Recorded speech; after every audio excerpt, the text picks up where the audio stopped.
Hey, third grade, this is Mr. Roney from the Syracuse Academy of Science and Citizenship, and I'm here to talk to you about two-step word problems and the read, draw, and write strategy again today.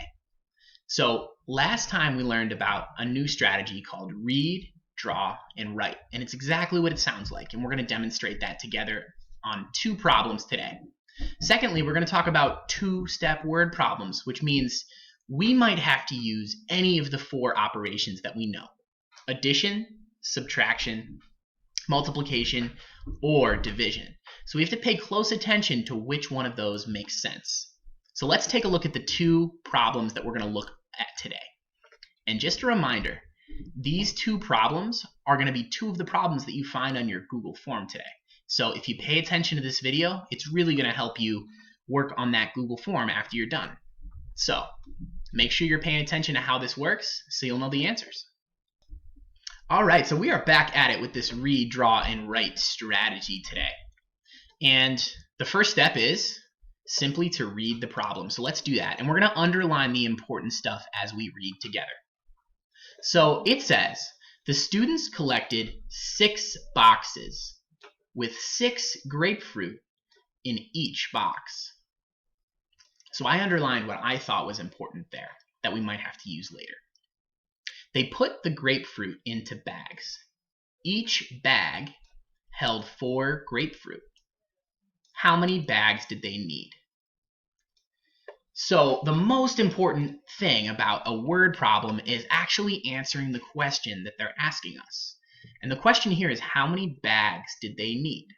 Now let's figure out what operations we'll have to use and draw a picture to help us do that. So let's check off that we've read the problem already. And let's start drawing our picture. So the first step to this problem is we have to figure out how many grapefruit they started off with before they put them into bags. So let's start with what happened first. They collected 6 boxes with 6 grapefruit in each box. Now, whenever I hear each, that usually means multiplication or division. And the picture I love to draw for multiplication or division is called a tape diagram. So basically what you do is you draw a big rectangle and then you divide it into however many spaces you need. So since they collected 6 boxes, I'm going to divide my rectangle into 6 spaces. So I'm going to draw 1 space in the middle and then divide each side into 3 more spaces. So altogether, this tape diagram represents the 6 boxes that we have.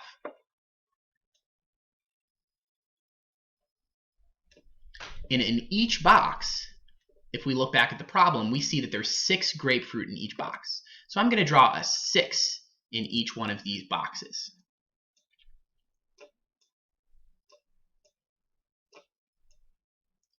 That's a lot of 6s. It's actually 6 6s. So now we have to find out all together how many these 6 6s make. How many grapefruits? So this really is a multiplication problem. So our number sentence to go with this is 6 times 6 equals, we'll have to find out. So one thing I like to do is practice counting by 6s for multiplication. So I'm going to go 6 plus 6 is 12, plus another 6 is 18. So we have 18 grapefruits so far. I'm going to make a little note of that there. Then 18 plus another 6 is 24, plus another 6, 24 plus 6 is 30, plus a final 6 is 36. So the total amount of grapefruit we start with our students is 36. 6 times 6 equals 36. And that's a really nice one to memorize if you're working on memorizing your multiplication tables, because that one comes up a lot. So we start off with 36 grapefruit. Now we're not done yet, because the question is how many bags did they need, not how many grapefruits they started with. So now each bag that they divided the grapefruits into has 4 grapefruits. So we're kind of going backwards, and we're separating these 36 grapefruits into 4 grapefruits in each bag. So we'll start again with a tape diagram here. 36 altogether. And now we need to figure out how many bags are going to be here represented by our tape diagram. And we can basically just keep adding 4s until we reach 36. So really this is a division problem. 36 divided by 4 grapefruits in each bag equals what? So 4, let's make a little line there. 4 in the first bag, 4 in another bag. We're up to 8 if we're counting by 4s. Another 4 gets us to 12. Another 4 gets us to 16. Another 4 gets us to 20. Plus another 4, 24. Plus another 4, 28. Plus another 4, 32. And plus a final 4, 36. 4, 8, 12, 16, 20, 24, 28, 32, 36. And now you're starting to realize how important skip counting is. So if you're still uncomfortable with skip counting, this is something you can practice all the time, and it's going to make you better at division, and it's going to make you better at multiplication. So how many bags do we have? I'm going to get rid of this add here and move my screen just a little bit to give us some room. And 1, 2 bags, 3 bags, 4, 5, 6, 7, 8, and 9. So it turns out that 36 divided by 4 equals 9. And that's our final answer. So we drew our pictures, we labeled our pictures, and we're going to write a number sentence to go with our story, which I'm going to type right here. They needed 9 bags. And that's our final answer. So I'm going to drag that over. What I love to do when I find my final answer is circle it. They needed 9 bags, and that's how you can tell your teacher where to look for your answer.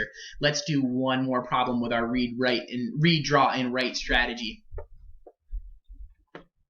Okay, we're back with our second example, and again, these examples are going to be some of the examples that you're going to see in your Google Forms, so pay close attention, and then 2 of the problems are already going to be done for you. So this next one, we're going to read together. Anne is on a running team.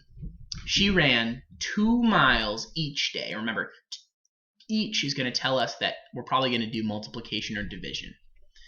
2 miles each day for 5 days. Over the weekend, she ran 4 more miles. How many miles did Anne run that week? How many miles total? So the first thing we got to do is figure out how many miles she ran when she ran 2 miles each day for 5 days. And again, the tape diagram is going to be a great tool for us. So first we're going to divide our tape diagram up into 5 days. Excuse my handwriting there. Not awesome. There, that's a little better. 5 days. So we divide our tape diagram up into 5 pieces. 1, 2, 3, 4, and 5. And each day she ran 2 miles. So we're going to put a 2 in each box. Each box represents one of the days, and inside the box we write 2 miles. So 2, 4, 6, 8, 10. Really, this is 2 times 5. That's the problem that we're solving, equals 10. 10 miles. So we write a 10 up there in that box. Now we're not done yet, even though we did our picture. We still have to add 4 more miles that she ran over the weekend. So what we can do is we can keep this tape diagram and we can just add another little piece. I'm going to erase this part real quick to give us some room. We're just going to add another box. And in this box, she didn't run 2 miles, she ran 4 miles over the weekend. So it's really 2 plus 2 plus 2 plus 2 plus 2, which we realize is 10, plus 4. In total, she ran 14 miles. So those were our 2 steps. Our first step was 5 times 2 equals 10. And our second step was 10 plus 4 equals 14. So our total here that she ran that week is 14 miles. And here's our number sentence to go with that. She ran 14 miles. Put a period in the end of that sentence, circle our answer, and that's how many miles she went. So I hope that you're getting more comfortable with the read, draw, and write strategy. It's one of my favorite parts about word problems in math. And I hope that you're getting more comfortable with 2-step word problems and continuing until we find that answer. So remember, with 2-step word problems, we might need to use any of the 4 operations that we know: addition, subtraction, multiplication, or division. So it's about looking for those key words like each or more that tell us what one of those operations we need to use. So right now, head to the Google form. We already did 2 of these together, so you have 4 more questions in that Google form to do. All right? Ask your teacher if you need any more help with this, and we're going to continue to practice 2-step word problems later this week. Have an awesome rest of your day, and good luck on those practice questions.